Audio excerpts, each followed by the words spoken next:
Let me first convey my thanks to Professor Shah, Sashi, and all the students for inviting me as a keynote speaker for Spandan 2014.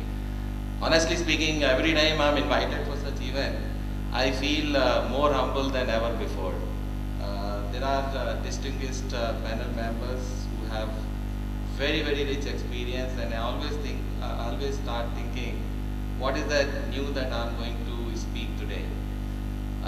So yesterday when I received the call, I started thinking that Spandan 2014, the theme of relaunching, rethinking convention approach and structures from HR perspective, what is that I'm going to do?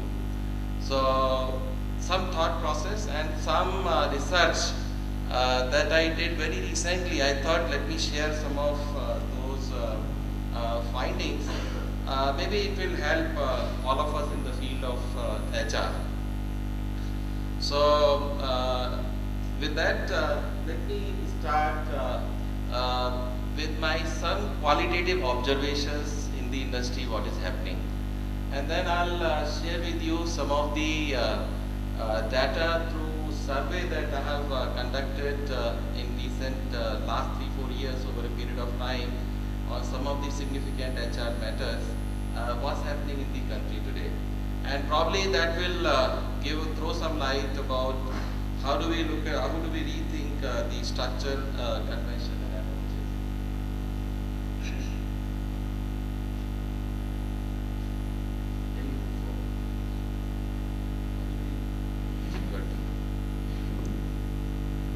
When we look at the rethinking of convention, approach and structure, a quick reflection of what's happening in the economy, all of us know nothing new, but still I thought we can have a relook. What's happening that the industry growth, which was phenomenal 8 to 9%, and we had as HR managers we had one kind of challenge. Today we are facing economic growth of 4.7, 4.8. Saying this year we are expecting around 5% or 5.2%. That's what the surveys are telling. Now we have another kind of HR challenge. And in fact, last one decade, if we see, we have been seeing very strong ups and downs. Either we grow at 10% or we grow at 4%. So economy has been changing. Scenario is changing very fast. This year we are expecting below normal monsoon, but of late the monsoon seems to have picked up. That's a bit of positive sign.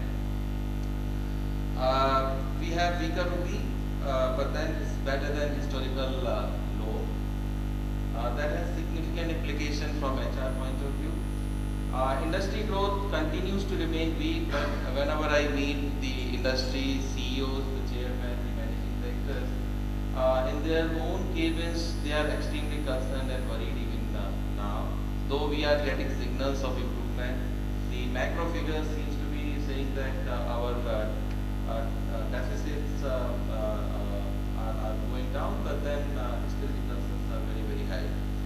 Positive sign is that we have a stable government after long years, and there seems to be signs that IT and IDS, which has significant implications for our country from HR point of view, seem to be picking up. When you look at, despite these signals, there are certain industries which are expected to do significantly better.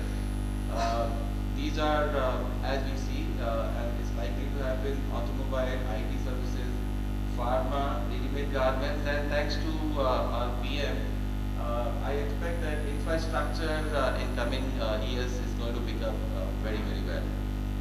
Now this has significant implication for us as HR managers.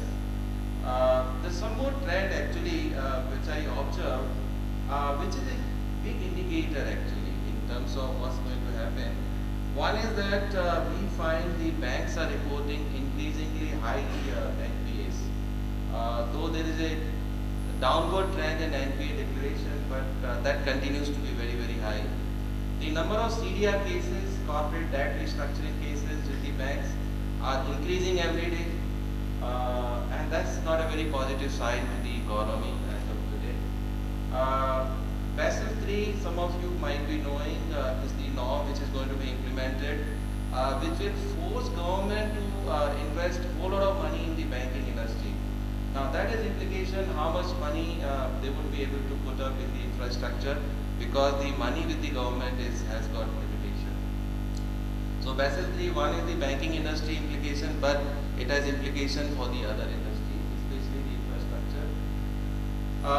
We are finding rising cases of governance failure, both in the small and medium and at times in the large organization. And at the same time, we are also finding the increasing role of media, and that's where the awareness is increasing awareness. And the social media again has started playing a very important role. Though we, at the top level, we may feel that the things are quiet and silent, but in the social media, things are very quickly being shared between people. Now, all this has serious implications for HR, and that's where I started talking to. I've been discussing this with the industry leaders in last few months, that how they are responding to this kind of scenario. And from HR point of view, few things came very sharply. One is that when the industry economy was growing fast, the whole focus was capturing the opportunity. Most of the CEOs were of the opinion such opportunities rarely come in life. Forget everything else, let's capture this opportunity. And the whole emphasis was on growth. And when this growth happened, the HR became more and more focused on how do we make sure that people are available and so on and so forth. And from that growth, a lot of inefficiencies started creeping in the organization. Today, if we go, we find that their processes, their structure, their management practices are not as efficient as they could be. And that's where today, when the industrial, when the economic growth rate has gone down, and the opportunities for growth for the companies are less, the organizations are refocusing themselves and trying to consolidate and improve on the internal processes and the efficiency parameters. But at the same time, while this is going on, I also am cautious, and I keep telling managers that while you are consolidating, while you are looking at efficiency issues, don't forget that next cycle of growth is round the corner, is going to happen sooner than later. And as we see in some of the sectors of the economy, this has already started happening. Now this has serious implications for the structure, system and practices, and I have tried to put in those issues here. Now what does it mean for HR? And I have tried to put in a very crisp slide here. One is, if you look at from manpower planning, earlier we were looking at that these are the projects, this is the next 5-year horizon, 3 years horizon. I think increasingly the organizations, and when I say this, I'm talking about all kinds of small, medium and large organizations collectively. If you look at majority of the organization, manpower planning is more from 5 years to the current requirement. And in the current, the focus is shifting. If you look at the HR department, when I visited the HR departments 3 years back or 4 years back, the HR managers are too occupied with the placement agencies. They were spending a lot of time with shifting the resume. The person responsible for recruitment was the most sought after person, extremely busy. Today that focus seems to be shifting, and today from hiring the focus has shifted to rationalizing, and that's where the HR is looking at what are the true numbers required, what is the cost of employees per unit sales or per unit of production, and those kind of discussions are increasingly happening, and that's where the rate of hiring seems to be going down. And that's trend likely to continue for some more time. Uh, Earlier, when I sat through in interview panels, including at very senior level, if I said no to a candidate that no, I don't think he'll fit in the company, the panel members used to argue that, sir, please let's reconsider. Seems to be a right bet. I'm in a great urgency. We need to take this candidate. So the whole focus was that somehow right candidates should not get rejected, and companies were able, and in the whole process, the other error of selection kept on happening, and many wrong candidates also entered in the process because we were more reluctant in rejecting the candidate than the other kind of error. But today the focus is shifting. The companies are quite comfortable in rejecting the candidate even if they have little doubt, and that's where the focus has shifted on avoiding the error of selecting the wrong candidate. That's the kind of error we are minimizing, and that means the students should not feel disheartened if they are right candidate but still get rejected, because if we minimize one kind of error in selection, the other kind of error is likely to go up automatically. So the focus on make sure that don't reject the right candidate has moved on to make sure that we don't select the wrong candidate. The focus is shifting in from one kind of error to another. I find the appraisal system in the country, though it was earlier bit of a balance, but I think it's becoming increasingly control-centric.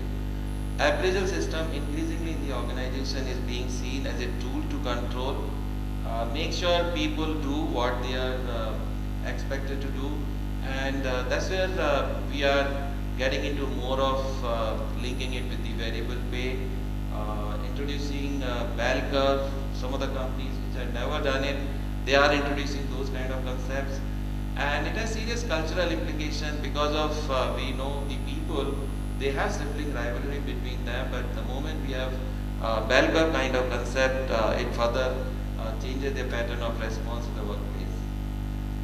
Compensation, interestingly, this year I met at least half a dozen CMDs, and I asked them that what are they doing on compensation annual raise front.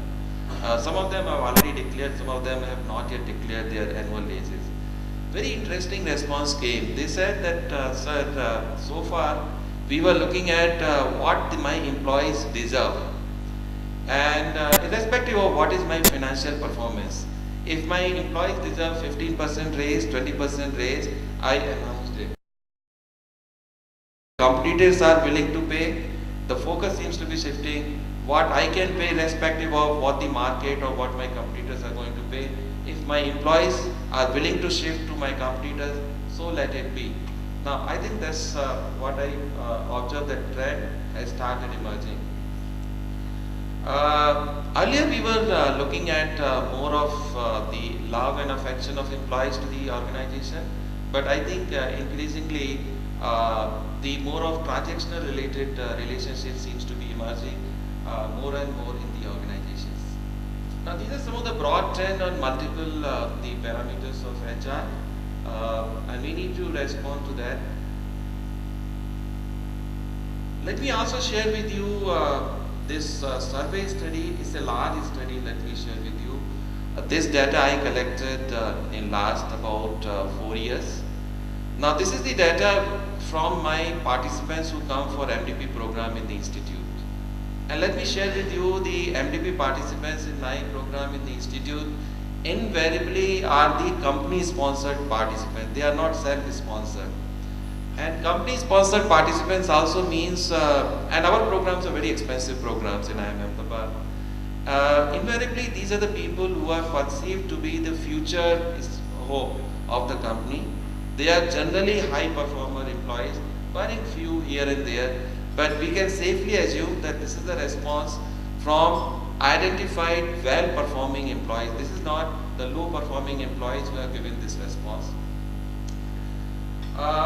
The question that I asked was very simple. You will find that number of male response and female response does not add up to 841 because some people didn't fill up that data that what is the agenda. So that's because it was all optional. Now, why this issue is important? What kind of question I asked? I didn't ask. I didn't try to assess their leadership. I asked them a very simple question. How do you look leaders in your organization? For example, if I'm having a general manager in my program in the institute, maybe he had a CMD in his mind and responding that how does he view the CMD. But if I have a middle level manager, he's responded, how does he look at his boss GM as the leader? And it was a question that how do they look at the leaders in their organization?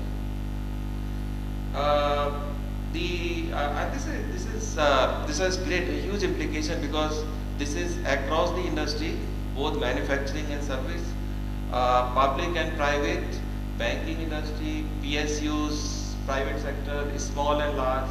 It's a huge, and I'm not getting into those details. It's a big study. There's a whole lot of data. I'm still coping with the huge data that this study has thrown up. Of course, most of the people were engineering graduates, but that's the trend. That's what industry is characterized with. Most of the respondents were between 35 to 40 years of age. This is the largest. This is what we can say the median growth. But what is the finding? Let me quickly get on to the finding. This large survey, what does it reveal? These are some of the findings on. I took the trait theory of leadership, which can be questioned because many times it has there are varieties of views on leadership theory. But given the kind of focus and the issue I was trying to assess, I continued with that. All the means I'm simply giving here the means. I'm not getting into these structural equation modeling and regression and those kind of. That's for academic journal publication. But here for this audience, I kept it very simple: the means and standard deviation. Now, this is all on the scale of 5. So, on a scale of Likert scale of 5, how do they rate their leaders in their organization? And if we carefully look at the way the people respond on Likert scale, as a thumb rule, we generally take that any score of less than 3.5 is not taken very positive. Though strictly speaking, 3 is the mean, but 3.5 in social sciences, in these kind of, as a thumb rule, we can assume. Of course, it can be debated whether it should be taken or not, but 3.5 is a safe score.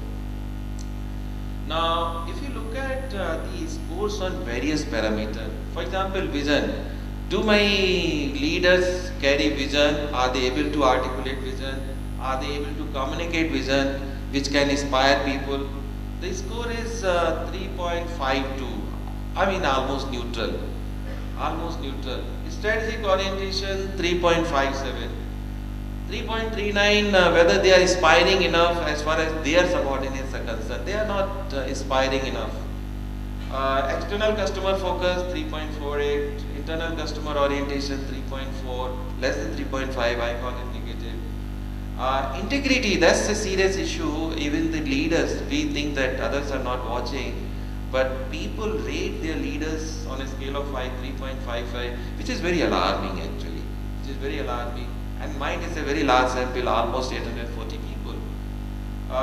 Community orientation, we are talking about a whole lot of CSR, but community orientation is 3.63. Communication, how do they articulate, whether they listen to people below, 3.56. Creativity, 3.74. Though we talk about entrepreneurship, risk taking, but how the subordinates are looking at their leaders, and mine is not the CEO or CMD, is for that person who is the leader. So this is actually profile of the leadership profile of the organizations at multiple levels. Performance orientation 3.6, initiative 3.64, decision making negative 3.42, receptivity to change 3.48, identification with the company, how do they really love the organization, would they be willing to spend their whole life in the organization, 3.68, their own self-concept 3.72. Now, none of the score is above 4. One thing you must have observed. Most of the scores are either slightly above 3.5 or below 3.5. That means at best, on an average, things are neutral. But then there is a high standard deviation, which means there is a significant variation. In the industry today, we have great leaders, because high standard deviation means there are people who have significantly high score on that parameter. So we have some great leaders today, but some people have no leadership. That also means that there are people who are absolutely negative on leadership parameters, but still occupying those leadership positions. In fact, to share with you, I was talking to Dr. Pritam Singh. Many of you would be knowing him, the great man in the field of HR and OB. And he was sharing with me his latest work. He said, Sunil, nowadays I'm working on toxic leadership. And he says that I'm finding that toxic leadership in many organizations. Now that's what high standard deviation is indicating, that while on an average we seem to be neutral, but huge variation. There are organizations with very high leadership capabilities, but there are people which are having atrocious leadership characteristic, or as Dr. Pritam Singh calls it, the toxic leadership. Now this has very serious implications when we rethink what needs to be done in terms of our processes, our structures, or even as business school, as Professor Janasha was mentioning, that we are grooming leaders for future. When we are grooming leaders for future, how do we address some of those serious issues? Now, from my point of view, if you look at from the business school point of view, institute like IIM Udaipur, very interesting, as Dr. Janasha said, that we are looking for things like immersion, things like entrepreneurship, or for that matter analytics and so on. I think this is a very significant initiative that I'm sure is going to help the students groom themselves to respond to these kind of expectations and develop those capabilities. But at the same time, I think the time has come when we have to relook very carefully the whole content of business schools. And why I'm saying this, increasingly over the years, business schools have become more fancy to lot of quantitative stuff. If you go to business school, you find 5 courses on quantitative methods, 3 courses of business economics, and so on and so forth. Now, whenever you increase the content on one side, the time is only that much. Somewhere, the softer side of the courses probably get compromised. I think we need to have a relook at that. Probably the organizations, if somebody doesn't know how to really calculate NPV of a business plan, maybe, or I'm not able to calculate discounted cash flow statement if I'm not able to prepare, probably the organizations can organize a training program quickly or send to some business school 1 week MDP on finance and can learn it. Or for that matter, if I don't know how do I calculate factor, how do I do factor analysis or regression, probably that can also be done very fast on need base. But these leadership is something which is very slow to happen, and I think we need to systematically put in more effort on that. So I think there is a message for both the organization and academic institutions like ours, where we need to look at content of programs very carefully. And that's where I ask that generally when I go and ask that how do you look at the OB courses, HR courses, vis-a-vis the quant courses, what is the ratio?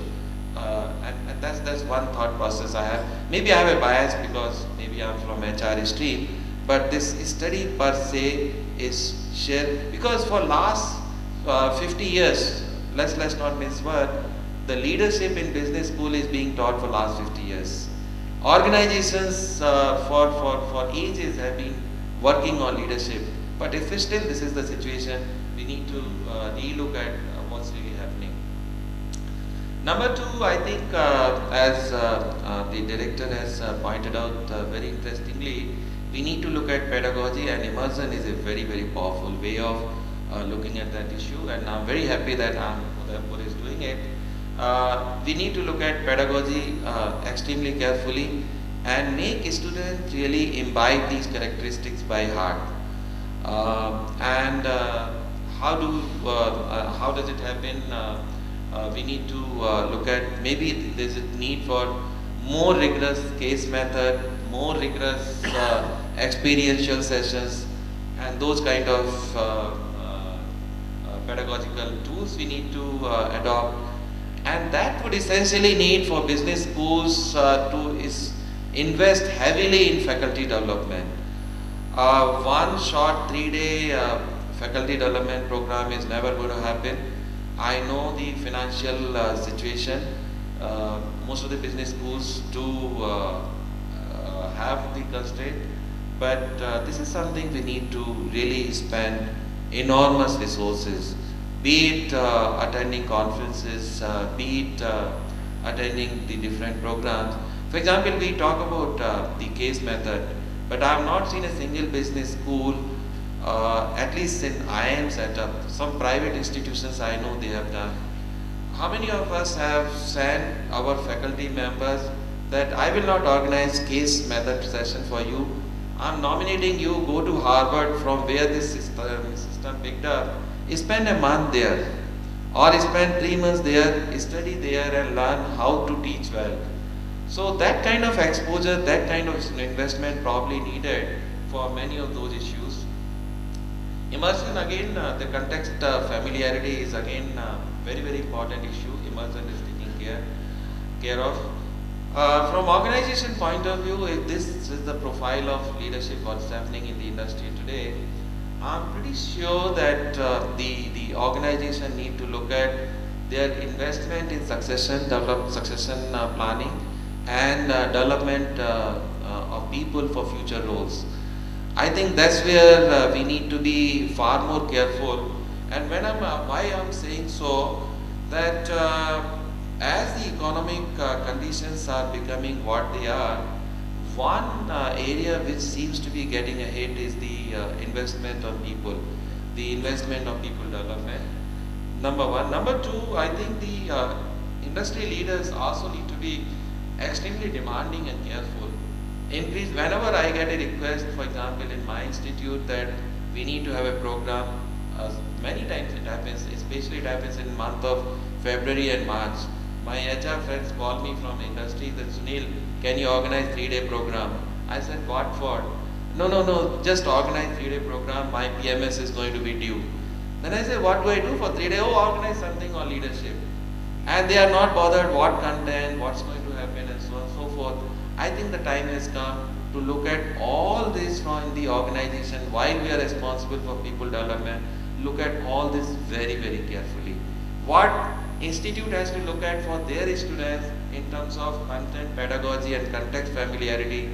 The business leaders today have to ask these questions whenever we are nominating our participants in the developmental program or when we are organizing developmental program for our participants. Ask the same question. Who is the faculty, what pedagogy they are going to use, what is the content, and at the end of the day, what is their background. And these kind of questions we need to ask very carefully, and we should not shy away from that. Whatever is the business school, doesn't matter whether it's Harvard, IMA or IIM Udaipur, doesn't matter. You must ask who is going to organize the program, what pedagogy they are going to use and what is going to be the content, and does it really meet my requirement.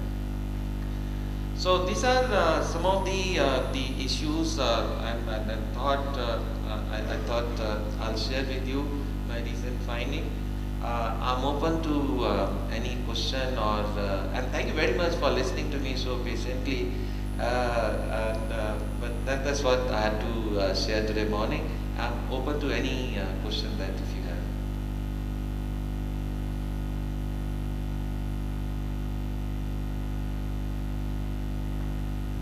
Students come campus to corporate quite unaware of what the corporate world is really about.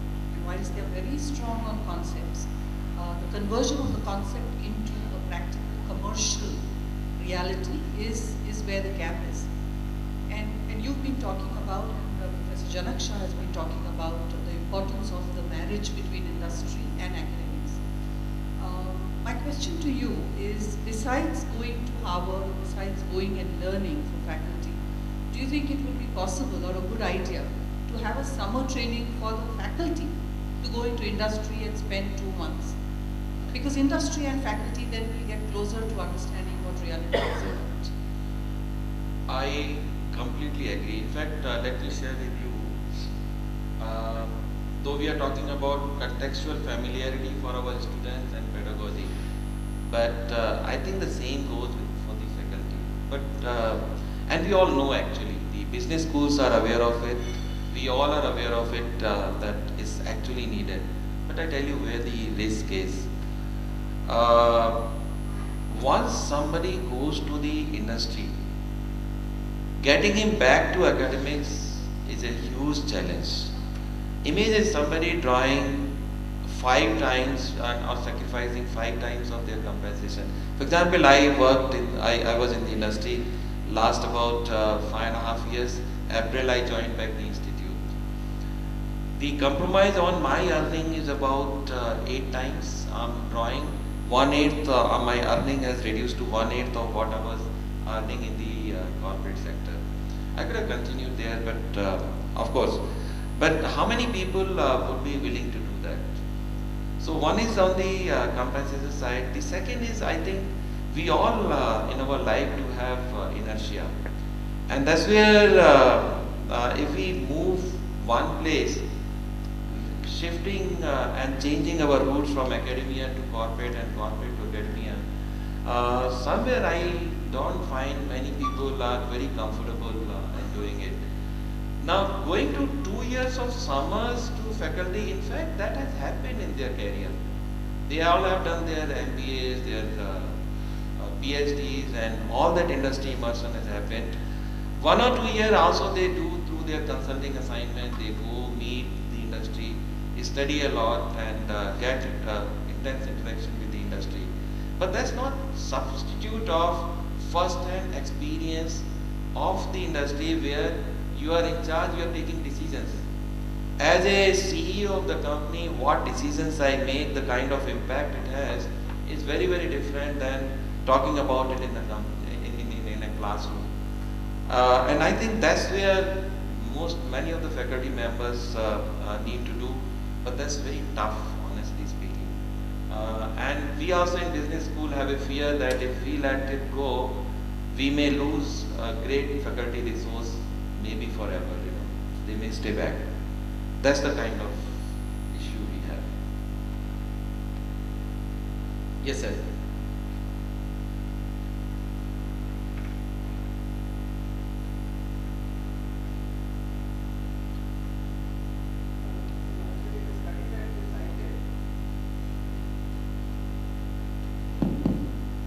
The study on leadership that you cited, where 800 odd participants participated, the main score was somewhere around 3.4 to 3.5, which indeed paints a very gloomy picture of the scenario of leadership in the country. Now, sample size being fairly limited, 800 odd, would you agree that the findings, or would you say that the findings that you arrived at can be generalized in the larger context of Indian economy? If so, then it's indeed a very painting a very gloomy picture on leadership scenario in the country. I would say it's too small a sample size. From a statistical point of view, 840 gives us a fairly confident scenario, because most of the statistical factors, that's more of a statistics side. I think the results are quite robust. Number 2 is the study at the senior level. So if we look at the senior level and the kind of organizations we are talking about, it becomes fairly large sample.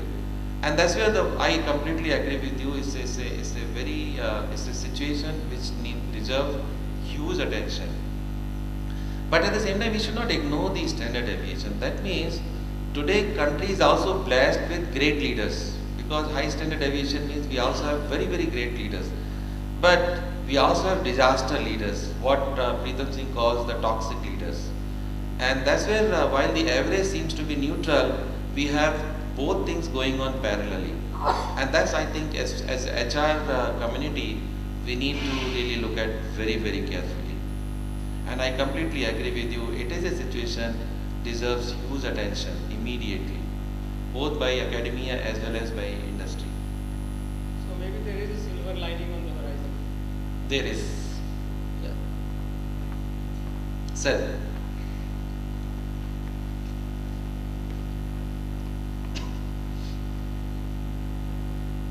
Sir, this is related to the last question. Other studies abroad, do you see significant differences? Very unlikely. Very unlikely because when in fact, after this study, I tried to review there is no study of this kind, honestly speaking, at this scale.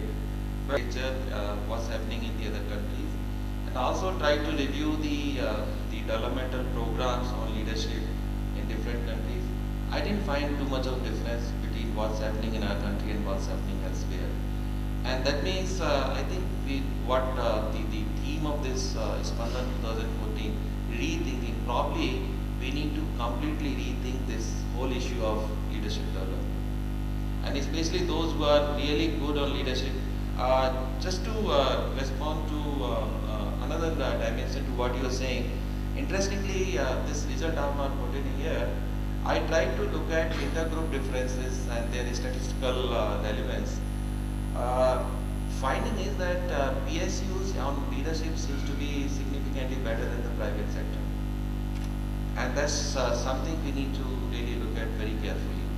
So people in public sector organizations seem to be rating their leaders better than their counterparts in the private sector. So I think these are the issues we need to, as a HR community, we need to sit down, reflect, think, rethink, and develop our curricula both in academia and the organizations very carefully. Very good insights, Professor. I have one question which is related to performance management. You said that it's becoming control-oriented and more organizations are moving towards bell curve. So if you look at it, it's a double-edged sword. If you don't do bell curve, you're not able to differentiate talent. And if you do bell curve, you end up demotivating certain employees because there's always an element of subjectivity which comes in. So what are your views on it? If you look at some of the recent research and literature on this parameter, and then you will find that the organizations who have adopted bell curve are not doing significantly better than those who didn't adopt it. So though intuitively we feel that this is going to improve the performance, but if you look at larger sample of organization, it's not really helping. Now, why it is it's really the happening? I think it creates a very unique kind of culture. As human being, we know we are more competitive than cooperative. This concept of sibling rivalry between colleagues in the organization, between divisional heads, is a natural behavior, and it keeps on intensifying as people move to the higher positions. Now that gets so intensified with these kind of applications that at times it starts becoming dysfunctional. So positive side gets nullified with the negative implications, and that's where it's not producing the result which probably it was expected of, except in one context, and that context I think is very important. There are situations where as an organization I have a whole lot of low performers, and I need to identify those low performers, and maybe in a period of 2 years I need to get rid of that bunch of people. Probably this is a method which pays huge dividend. Implement it for 2 years, 3 years, get rid of your low performers. Once you are left with good people who are more than your expected level of performance, intensifying this level of competition may not give desirable result.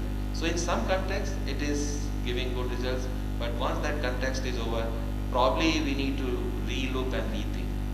I'm not saying that for company specific it may still vary, but definitely a time to rethink on that. Thank Yes, you. ma'am. I have a question. Professor Liz, Sure. Thank you.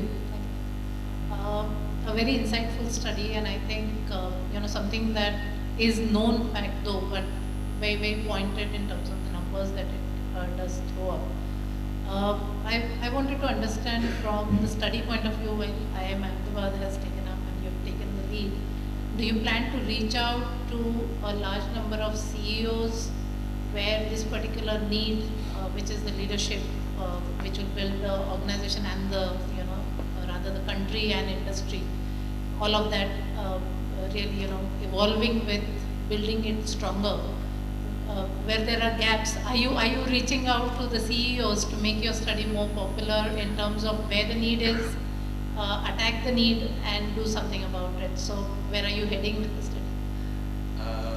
See, in academics, we have multiple ways of disseminating. One is, of course, I'm writing my papers, which I'm going to publish. Then we have our MDP programs where participants come, we share it there. But let me share with you, in some of the forums when I shared this study, I was short of getting beaten up actually. The kind of comments from some of the CEOs I got, they question the very basic premise and so on and so forth. But that's understandable. I can understand that. I can appreciate that kind of reaction. But we have our own way of dissemination, and yes, through academic publication, because unless until I publish, maybe my director will stop respecting me, so that's my bread and butter. But through our different programs, we do keep sharing. And that's why I've started talking about it these 5 months now. Yes, whenever I meet large organizational CEOs, I do 2 things. One, I try to ask them that, why don't you get your company profiling done? Because it's not the CEO's score. It's actually, if I'm a middle level manager, I'm reflecting on my boss, who may be the general manager or deputy general manager. So it's a profiling at various levels. It's not just the CEO. So many times I ask them that this is what is happening. Would you like your organization to get profiled what's happening on leadership? And many organizations have expressed their desire to do that, and we share the findings with them. For me, it's become another data, maybe another insight, and I get excited about it. Yes, we do that.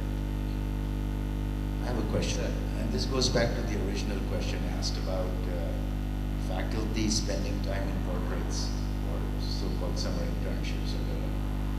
What is your view on the other side of it, meaning business schools like IIM Ahmedabad, Udaipur, actually using executives from companies to deliver courses in time at the universities? I know there's a large number of people with a lot of experience. And where is the state of affairs today? And what is your view on this? I think, I think the kind of people like you coming from academia to industry and able to do justice with these kind of initiatives is not very often actually. Now, what does it mean? From industry, I think industry keeps doing a lot of experimentation. They bring a lot of insight. But please, I'm also conscious that these are the people who have a lot of insight as far as what happens. But they may not be, because of their own compulsions, they may not be able to do justice that why it is happening the way it's happening. And I think whenever we invite the industries, people to offer electives, the courses, my view is that if it is a joint offer, where one academic, one faculty, one industry leader, they come together and complement each other. That's a far better model, sustaining the course and giving rich insight. Because the faculty needs to know what's really happening.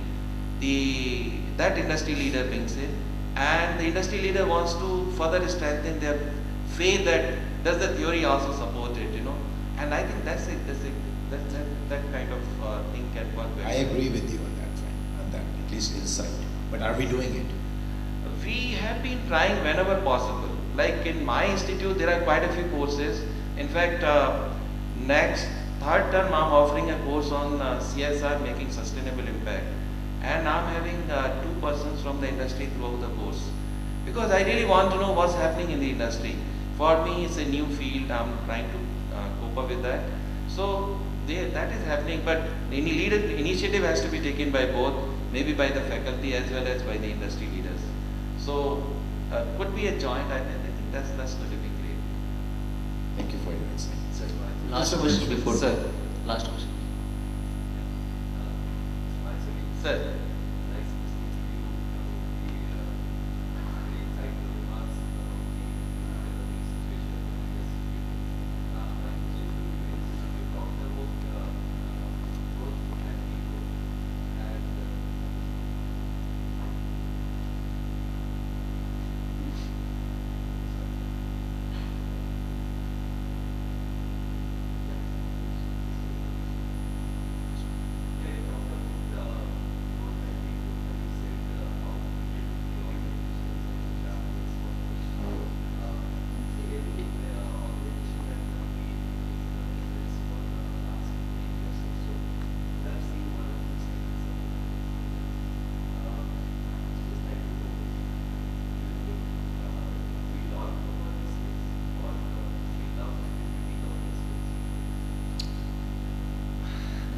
Difficult actually. I find the mistakes keep getting repeated actually. I often find in organizations that we repeat the mistake. I tell you why I'm making this statement. In the growth phase, when there was whole emphasis, HR was too occupied with the recruitment. Go to HR department, recruitment, that was the number one activity. I used to tell them that make sure that your manpower hiring requisition, that is very, very systematic, very robust and carefully evaluated. Don't hire a single person unless until your manpower requisition form is duly done. And people used to frown at us that, Prof, what you're saying, that's going to delay the whole process and hurt us.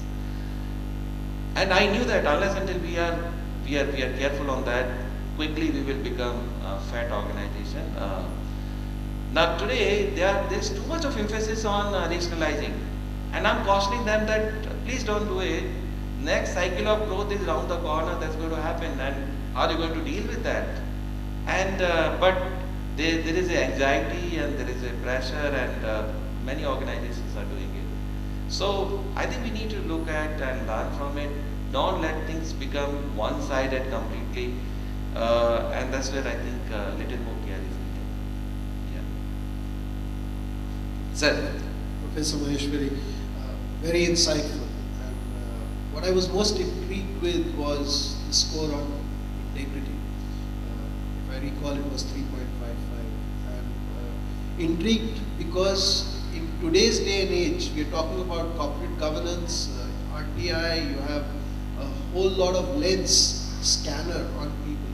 So what is your take on it? Why would the integrity score come out at where it did? I know it did come out at what it did, but why do you think leaders are not getting to be careful, and that is a piece that we're still struggling with? Let me share with you my experience the last 5.5 years when I started and running a consulting firm, and I was very excited and I did a lot of good.